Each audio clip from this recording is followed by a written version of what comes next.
Warga asing jatuh tingkat 16 ketika cuba lari serbuan polis. Georgetown. Seorang lelaki warga Nigeria ditemui mati apabila terjatuh dari tingkat 16 sebuah kondominium di Batu Uban ketika cuba melarikan diri selepas rumahnya diserbu polis dalam kejadian pada petang Ahad.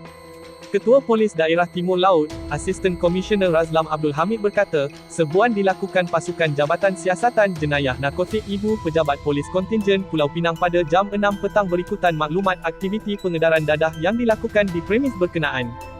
Menurutnya, ketika pasukan serbuan mengetuk pintu rumah terbabit, seorang lelaki dipercayai warga Nigeria keluar, namun bertindak masuk semula dan mengunci pintu selepas menyedari kehadiran pasukan polis. Beliau berkata, pasukan serbuan kemudian berjaya memecah masuk ke rumah berkenaan, namun pemeriksaan tidak menemui lelaki terbabit. Sebaliknya terdapat beberapa lelaki dipercayai warga Nigeria dalam rumah berkenaan. Pemeriksaan di sekitar bangunan terbabit mendapati terdapat sekujur tubuh terbaring di tingkat bawah dipercayai lelaki yang membuka pintu tadi.